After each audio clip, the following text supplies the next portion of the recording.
नमस्कार दोस्तों।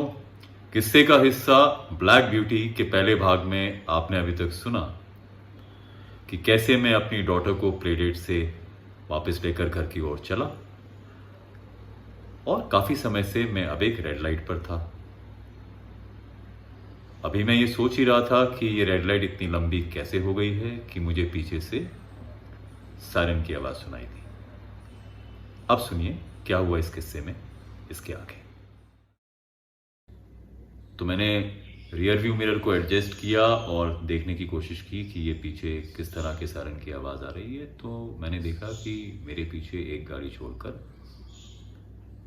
एक एम्बुलेंस है जो ये आवाज़ कर रही है, जिसके सायरन से ये आवाज़ आ रही है। तो मैं सोचने लगा कि देखिए साहब, जैम में अगर आप फंसे हैं और किसी तरह की इमरजेंसी नहीं है तो फिर भी ठीक है, पर इस स्थिति में एम्बुलेंस या दूसरी आपातकालीन सेवाएं जो लोग देते हैं उनके लिए ये अक्सर दिक्कत का मामला हो जाता है। पर ऐसे हालात में अब कुछ किया भी नहीं जा सकता। सारी तरफ गाड़ियां हैं और आगे भी ट्रैफिक जैम है।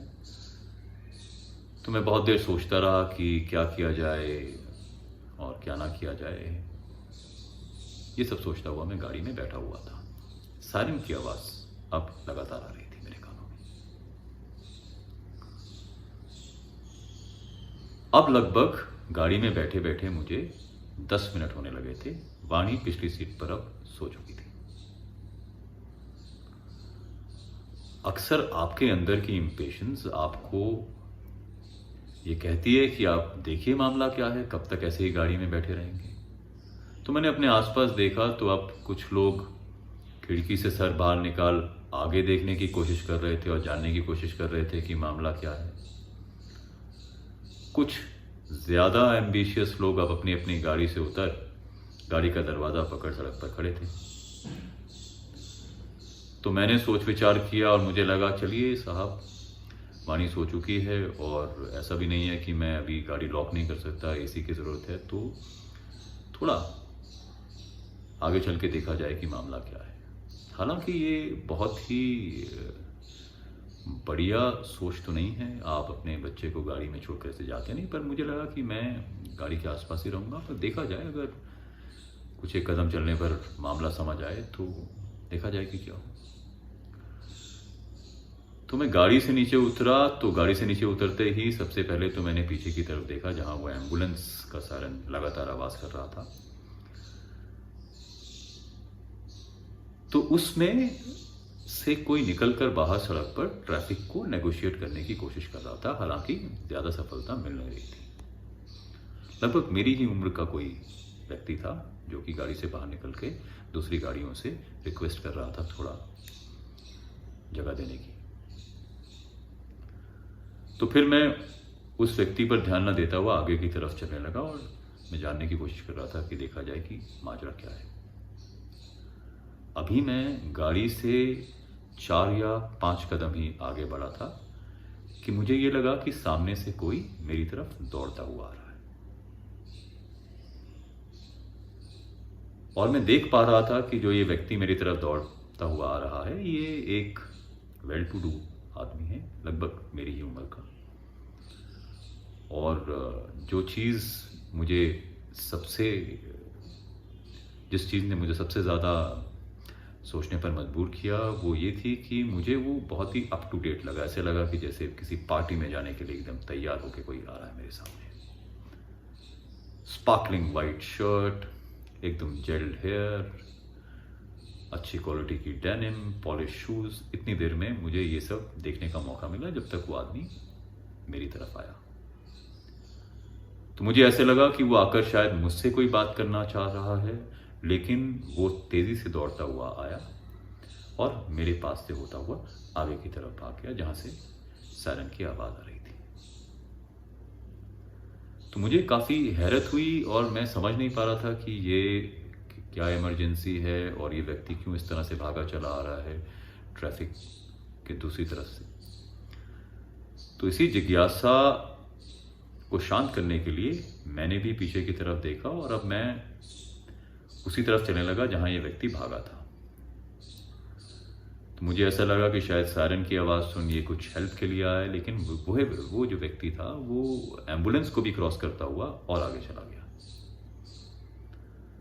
तो मैं भी ये सोच ही रहा था कि ये ऐसे क्यों भागा, और अगर ये एम्बुलेंस के पास नहीं गया तो ये कहाँ गया, कि मैंने देखा कि वो जो व्यक्ति है सफ़ेद शर्ट वाला, वो आगे जाकर ट्रैफिक से रास्ता बनाने की कोशिश कर रहा है। जैसे ही मैंने उसे ये करते हुए देखा, मुझे लगा कि शायद मुझे भी कुछ हेल्प कर लेनी चाहिए। तो मैंने भी आगे जाकर गाड़ियों को थोड़ा हटाना शुरू किया। इस बीच मेरी नज़र उस व्यक्ति पर भी पड़ी जो कि एम्बुलेंस से बाहर निकला था। उसने मेरी तरफ देखा और मैंने उससे जब ये कहा कि सब कुछ ठीक है, तो उसने कहा नहीं, मेरा बेटे का एक्सीडेंट हुआ है और अब मैं इस जैम में फंस गया हूँ, तो जल्दी से जल्दी मुझे हॉस्पिटल पहुँचना है। तो इस बीच वो जो व्यक्ति मेरे पास से गुजरकर आगे भागा था, वो गाड़ियों को हटा एक रास्ता बनाने में कामयाब हो चुका था। तो मैंने उस व्यक्ति से कहा जिसका बेटा एम्बुलेंस में था कि आप सामने जाने की बजाय, अब क्योंकि पीछे रास्ता बन चुका है, आप अपने ड्राइवर से कहें कि गाड़ी यू टर्न करे और रॉन्ग साइड जाके सड़क के दूसरी ओर निकल जाए। कई मौकों पर इस तरह के डिसीजंस कामयाब होते हैं और उस दिन भी ऐसा हुआ। पीछे का रास्ता अब थोड़ा क्लियर हो चुका था, तो एम्बुलेंस को मोड़ा गया। एम्बुलेंस को मोड़ते हुए वह व्यक्ति गाड़ी में बैठा, एम्बुलेंस में बैठा अपने बेटे के साथ और निकल गया।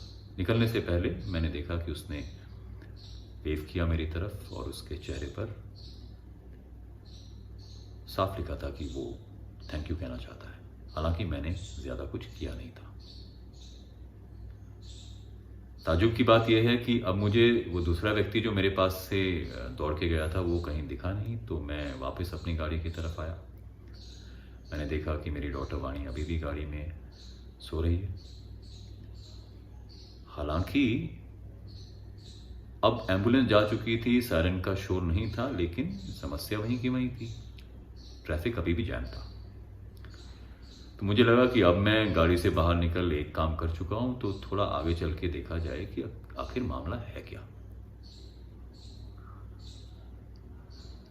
अभी मैं अपनी गाड़ी से थोड़ा आगे ही बढ़ा था कि मुझे एक बार फिर सायरन की आवाज़ सुनाई दी। तो मुझे लगा कि वो एम्बुलेंस तो दूसरी तरफ से निकल गई है, तो अब ये सायरन की आवाज़ कैसे है। तो फिर मेरी जिज्ञासा ने मुझे घेर लिया और मैं थोड़ा और आगे बढ़ा। थोड़ा आगे बढ़ने पर मुझे सड़क के दूसरी तरफ एक पुलिस की गाड़ी और एक एम्बुलेंस फिर से दिखाई दी। अभी मैं ये सोच ही रहा था कि ये मामला क्या है कि मैंने देखा कि मेरे ठीक सामने ब्लैक कलर की एक मर्सिडीज एस क्लास खड़ी है, ब्लैक ब्यूटी,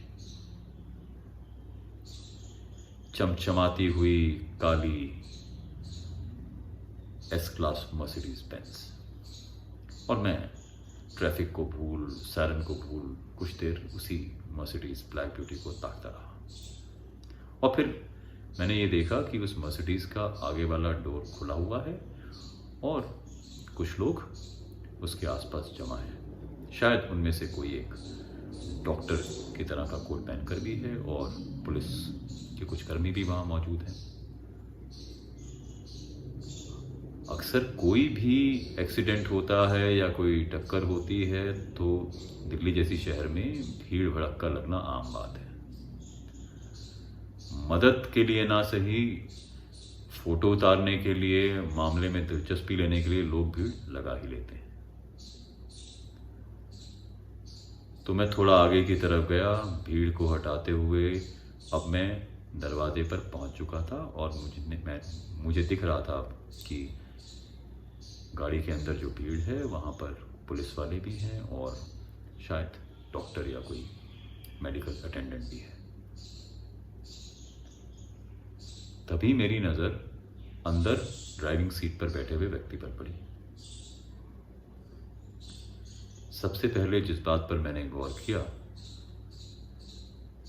वो स्पार्कलिंग वाइट शर्ट थी, डेनिम की पैंट थी और वेल जेल्ड हेयर था।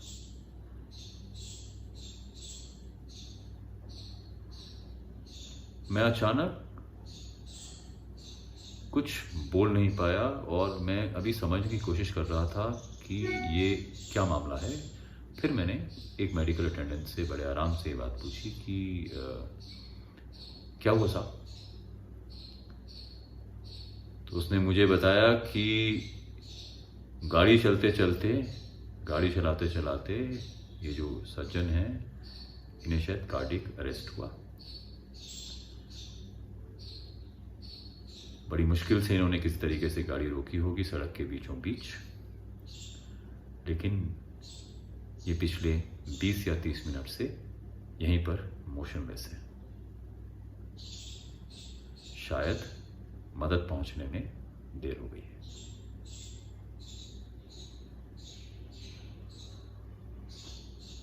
मैं उसकी बात सुन तो रहा था, लेकिन मेरे दिमाग में एक अलग पहेली बन गई थी। अभी करीबन 2, 4, 5 मिनट पहले ये व्यक्ति मेरे सामने से भागता हुआ निकला और फिर एम्बुलेंस के लिए रास्ता बनाया। और अगर इस मेडिकल अटेंडेंट की बात पे विश्वास किया जाए कि ये पिछले 30 मिनट से बीच सड़क में गाड़ी के अंदर मोशनलेस पड़ा है,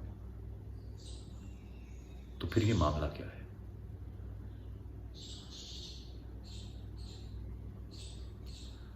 ये सब सोच विचार करते हुए मैं वापस अपनी गाड़ी की तरफ बढ़ा।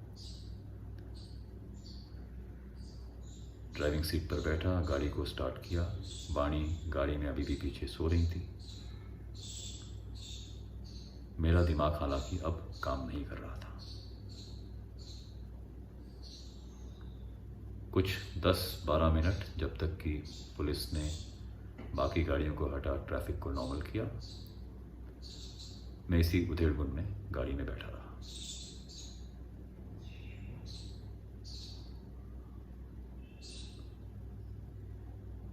कुछ लोग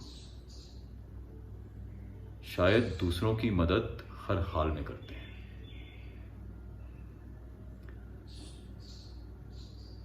sparkling white shirt, well gelled hair और एक बढ़िया डेनिम पहने, शायद वो भी इसी किस्म का आदमी था। तो दोस्तों, ये था किस्सा ब्लैक ब्यूटी। भेजते रहिए अपने सुझाव, बताइए कैसे लगा आपको ये हिस्सा और बनिए किस्से का हिस्सा। नमस्कार।